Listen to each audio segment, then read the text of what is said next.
And wow, did it work. At one point I realized, holy shit, I know so many people. I have an amazing reputation in the entire company, not just my group, but I omitted this one thing that kept me stuck for years. Why hard work won't get you promoted? You bust your ass, you deliver results, you stay late. Yet the person who doesn't work nearly as hard and isn't as sharp gets promoted instead of you. This isn't bad luck. This is how the system works. And if you don't understand how things work behind the scenes, you're going to keep getting passed over. So here's how to flip the dynamics in your favor. Why listen to me? Well, I've seen how decisions are made at the top because I was in the room. I started at the elite Goldman Sachs. I paid my dues at a top law firm. Then I climbed to the C-suite of a global bank, where for 5 years as the chief of staff, I had a front row seat to all major decisions, including who gets paid and who gets promoted. So if you want corporate fairy tales, the politically correct stuff, the stories designed to protect the system, listen to your internal training department. If you want the truth for moving up, I got you. Getting promoted isn't like climbing a mountain. It's more like playing chess. You don't move up because you work hard. You move up because you understand the game. You see the entire board, you know who's playing, and you anticipate the moves of the other players. Then, within that context, you position yourself for success. Most people plan out their careers like they're playing chess without even looking at the moves of the other players. So, here are 5 tips to make all your hard work actually have an impact, get you promoted, and get you the money that you deserve. Number 1, your work does not speak for itself like they told us. Your work whispers and your words roar.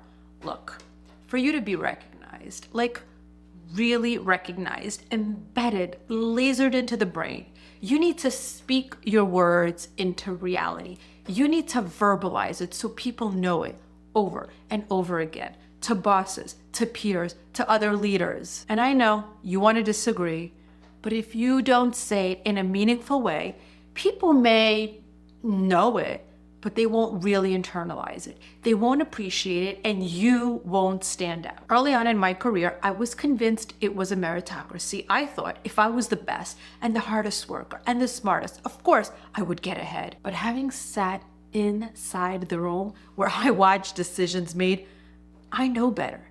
That thinking is only half the truth. It's more nuanced than that. The subconscious is biased.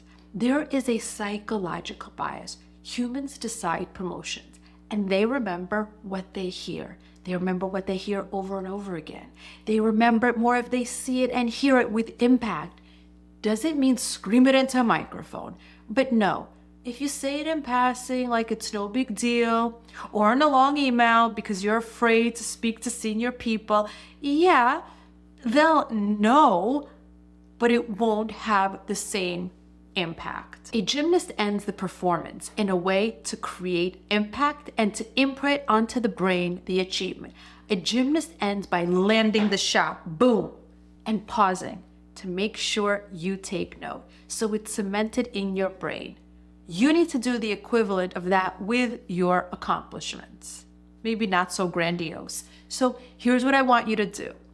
Keep a brag bag, a list to track your wins and accomplishments. Big ones are amazing, but a lot of little ones can be packaged into a big win. Right now, you may be thinking, I'm going to remember, but trust me, by the time year-end reviews roll around, you're going to forget half this stuff. And even if you do remember, you're going to need this list way past this year's raise and promotion cycle. When I was interviewing for managing director, which was the highest title available at the bank, I didn't just speak about my most recent year or two. I spoke about my entire career over decades to position myself as a leader that consistently delivered.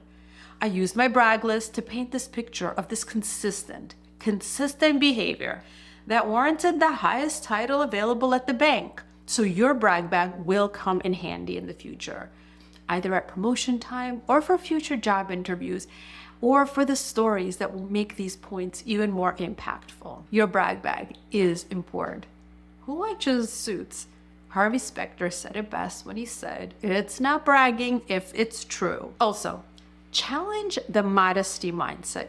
Being humble at work keeps you a little invisible. I see this mistake all the time, especially from women. They downplay, dismiss, or brush off as simple and easy or unimportant their accomplishments. No, challenge yourself to give yourself credit. If you lead a project, don't just say, "Oh, it was no big deal. I just made a few tweaks. Oh, this old thing in the closet." Instead, acknowledge, "I introduced a system that reduced errors 2%. Own your impact. You think modesty is such a good quality, and it is, I agree. But in corporate, it's a hindrance, not a help. I used to think I was portraying this image of myself, the real me, that was so much more virtuous than those big talkers that honestly I hated. I was honest, dependable, loyal, trustworthy, hardworking, modest. So much better than those douchebags that bragged and talked way more than they worked." Well, yes, in my mind, that quality was great. But at a large company with everyone trying to distinguish themselves, there's limited attention and room in the boss's mind for things people did. So this quality at work is not an asset. Don't fool yourself. So bring up your accomplishments strategically in meetings, one-on-ones, performance reviews. Don't wait for someone else to notice. Don't be shy. Of course, it must be done wisely and in appropriate times. I'm not suggesting all you do is walk around and brag, but there are ways to appropriately bring these wins to life. Remember, your words roar and your actions whisper. 2, think beyond your job description. Expand your scope. Go beyond just executing direct orders. That's not enough. Back to chess. Imagine you're in a game of chess. If you only focus on a single piece, or even all your pieces, you'll never win. You have to interact with the entire board. Similarly, in your career, you need to go beyond your micro-specific tasks, as great as you may be at them. So, understand how your role impacts other departments, how market trends affect your work, and how tech innovations are reshaping your industry. What more can you do? Maybe your data analysis might unlock some marketing opportunities in the marketing group, or your project management skills could streamline another department's workflow. Push your role's boundaries to help other departments, teams, and people. Don't limit yourself to your immediate role or team or task. Think of the entire company. Start learning about how other departments function. For instance, if you're in product development for investment products, understand how other divisions can benefit by working together. Maybe the technology department is coming out with some artificial intelligence that can help you pick better products. Maybe you have a kick-ass research department, and by working together, they can really prop up your investment products and suggestions. An example of something I did when I was creating investment products for the ultra-high net worth client, I brought together our asset management division and our wealth management division where I worked. My job was to launch investment products. I did that really well. We raised billions of dollars. I got pats on the back, sure. But that was my job. That was a requirement, not enough to really stand out and make a name for myself. So I went outside my immediate group. I networked with other groups. I met all these people in the asset management department, and we explored how we can work together. I learned about their business and how we can help each other. We found a way to create and launch a joint product. We increased revenue, but for both departments. Now I'm recognized as a leader in 2 divisions, not 1. The company benefited, I had fun, and I expanded my scope. It was not necessarily within my job description, slightly beyond. So I'm not saying go from marketing to building cars, but find a way to expand your scope. Basically, spot problems and offer solutions. Don't just execute tasks. This means identifying issues and proposing the solutions, and be creative. Remember, progress can happen at any level in the organization, from any title. Too many people wait for authority or a title to make a difference. Don't wait for permission. Take action first, and the recognition and title will follow. It's backwards to wait for a title to act. You act to earn the title. So to summarize, how do you expand your scope? 3 steps. Learn how different parts of the company work together, network across departments, and find opportunities. 2, Speak up and propose ways to make things better. And 3, lead without a title. Show leadership by taking action. Your proactive approach will naturally lead to more recognition and responsibility. Number 3, relationships matter way more than you think. Way more than you think. Promotions happen behind closed doors, and if you're not in the room, someone else needs to be advocating for you. Like the NBA draft. If no coach picks you, you don't play. Here are the action steps I want you to take. Diversify your network. Senior leaders, decision makers, your peers, people of all levels across the entire organization. No one gets ahead alone. You need people to increase your visibility. Attend company events, leadership Q&As, networking meetups, volunteer, whatever. Visibility is key and very important. Make sure people know what you want. Don't make people guess. Don't make people assume. No one's got time for that, and things happen really quickly in corporate America. My example, this is a good one. Somewhere at the midpoint in my career, I finally figured out all these things I'm speaking about. I went out of my comfort zone to speak about my achievements. I networked, and finally I broke through this mental barrier around meeting people and getting out there. I did it at all levels, and wow, did it work. At one point I realized, holy shit, I know so many people, have an amazing reputation in the entire company, not just my group. This is so cool. I broke outside my initial fears and I built an amazing network. I was so proud of myself. Then I realized I omitted this one thing that kept me stuck for years. I got an email from a former colleague that explained why. Years earlier, there was a very senior woman, Anita. She was on the executive committee. She ran all of technology and operations. At this point, I was a networking master, and she knew me, of course, and liked me because I did all the things. Then, years after she left the company, I got an email from her with a link to a video where she was speaking at a conference about mistakes people make in their careers. She said in the email, Lina, watch this video, go to the 10-minute mark. I changed your name to Linda. And so she told this story. They were in the executive meeting with all the most senior people. They decided they were going to be starting a new business and they needed a person to lead this group. An opportunity of a lifetime. The first name that comes up? Mine. Someone says Lina's so sharp and she's created so many innovative products that raised billions. She can do this easily. Everyone in the room nodded. They all knew me and liked me and respected me and knew I was a hard worker. Then someone says, Lina's great at her job. She loves it so much. Why would she want to risk a new startup? Plus, she has a family. She's not going to want to travel the world and potentially move to Asia. Doubt was created, and that's it. They moved on, Greg got the job. Putting aside the obvious that I was a young woman who just had my 3rd baby. Oh, and by the way, Greg's wife just had her 4th child. Different video.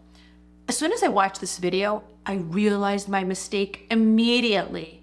You see, I did a lot of networking and I made sure people knew what I did and how well I did it. I was loved, but my attitude back then, partly out of fear, partly not knowing any better, I thought if people knew and liked me, a knight in shining armor would come out and offer me this amazing job that I deserved because I was working so hard. That would lead to this big opportunity that I was dreaming about for years. I didn't want to sound pushy or ungrateful or like an opportunist saying I want another job and another opportunity. And what if my boss found out? So I was going to let it be obvious that I was ready to move on and have that big opportunity. They were going to spot me. The problem? I never told anyone what I wanted. I never equipped them with my intentions. I never told them I was ready for something new. I never told them I was ready to take a risk, to travel, to relocate. So in that executive committee meeting, while they all liked me, as soon as someone painted doubt, they all thought, Lina has an amazing job, pays well, her boss loves her. She always seems so happy and gung-ho about her job. And she did just have a 3rd baby and has a family. Why would she need this headache and this risk and travel? You see, I didn't equip them with the words to say on my behalf. In that moment, when doubt crept in, and it seemed plausible, I didn't make it easy for everyone else in the room to say with certainty no. I didn't give them the certainty that they needed. The world of business moves so quickly. As soon as someone else is certain, they move on. Also, no one wants to be wrong and put their neck out and then be proven wrong. So this story Anita told wasn't about my promotion. It was a master class in the art of corporate chess. My network loved me, but they did not know my intentions. No one in that room was able to speak for me just because they loved me, but they didn't know the specifics of what I wanted. So be specific. Number 4, you're stuck in execution mode. Get out of the micro and into the macro. You execute tasks perfectly. You double and triple check everything. We managers love you for being thorough and dependable. However, this cycle of using your skills to deliver perfection and receive praise, a pat on the back, can keep you stuck. Promotions require more than execution. They demand leadership, initiative, and creativity. Amazon started as an online bookseller. Jeff Bezos didn't perfect every single book on the platform. He expanded it into a diverse empire. You need to think beyond execution to vision and growth. Execution, table stakes, but you need more than that. But first, I want to give you a reason why you might be stuck in worker bee, execution, perfection. It's the concept of instant gratification versus long-term impact. You see, doers chase wins, focusing on volume and tasks they know they can deliver, that they know they can deliver based on past successes. They seek instant gratification from completing tasks quickly. It feels so good to get things done, to have that certainty, to get that praise. It's an addiction that mostly ails the perfectionist personality. Meanwhile, those who get promoted invest in the long-term impact, proposing new ideas and changes that involve risk that might pay off in months, in years, or maybe not at all. So do a self-assessment. Are you unconsciously stuck in a cycle of execution perfection, thus not engaging in the more impactful work necessary for your advancement? Are you addicted to the feeling of checking off a to-do list? If yes, you're likely keeping yourself stuck. So make time for the things that will get you noticed. As an aside, I know you're fighting me in your head right now. You're saying exactly what I used to, but I have so much work to do. I already work 12 hours a day. My job is so important. I can't cut corners. If I make a mistake in my due diligence, people will lose millions. If I don't spot problems, my company will fold and go under. This is a topic we'll delve into more later, but 2 quick things I want you to do. Think, is this really true? Do you really need to get everything done to that level of perfection? Or are you just showing off to look amazing? But the impact of getting each and every one of those tasks perfectly is not really that big. And actually, if you focused your time elsewhere, you can make much bigger impact. Although maybe you won't have that instant gratification. And second, sometimes you need to embrace the notion that good enough is in fact good enough. Take off that busy badge. No one gets promoted for being the busiest. It's a badge we might love, but it's small thinking. If you are only stacking the bricks, you'll never be the one designing the skyscraper. That's the difference between executing tasks to perfection and envisioning the bigger picture. So here's what I want you to do. Transition from executor to architect. Train others, build processes, build templates, workflows, create more time. Innovate to streamline what you do, creating more time for creativity and making things better, faster, cheaper, bigger. Eventually, instead of being the person who does the thing, become the one who builds the systems that make it happen. Or if it's early on in your career, or at any point really, you probably need to be doing both. Adopt an architect's mindset. Think like an architect, not a bricklayer. Focus on designing solutions, not just implementing them. And remember your unique contribution. If you are doing what others can do, you're not doing what only you can do. And number 5, position for promotion. To secure a promotion or a raise, you have to proactively communicate your ambitions and your worth to your boss. Come informed, prepared, data, evidence, and your brag bag, your collection of achievements and contributions. I've seen this work repeatedly, and it might surprise you that the hardworking, modest employee often waits for recognition, and those who assertively express their desire for advancement tend to succeed. I so often judge those colleagues, and there were a lot of them, as arrogant and stuck up, and just I hated them for constantly advocating and talking about themselves and bragging. But when I look back, well, actually, when I was chief of staff and I was in the room, I quickly realized those are the people who got promoted and received raises. The lesson? You don't get what you deserve. You get what you negotiate. This is the concept of anchoring. Anchoring is a cognitive bias where individuals rely too heavily on the first piece of information they receive, the anchor, when they make their decisions. In the context of salary or promotion, when you confidently state your value, you're setting an anchor in the mind of your boss. Deep down, when you tell others your worth is high, they begin to believe it. So don't be afraid to ask for more money. They may say no, but now you've shown them what you think you're worth, and you've tethered or anchored them to that thought, to that number. Even if the immediate answer is no, this anchor sets a benchmark for future discussions about your value, making it easier for them to consider your worth at that level or higher later. We're afraid to ask because we think we'll be looked at poorly, but that makes no sense. You're at work to learn, grow, contribute, and make money. Why do we have this concept that we'll be looked at poorly for asking for more money? No, it's just the opposite. By asking, you create respect. You show your worth. Trust me, your bosses want the same for themselves. No one's going to think poorly of you because you ask for more money. And remember, if you get pushback, your boss is also playing a game.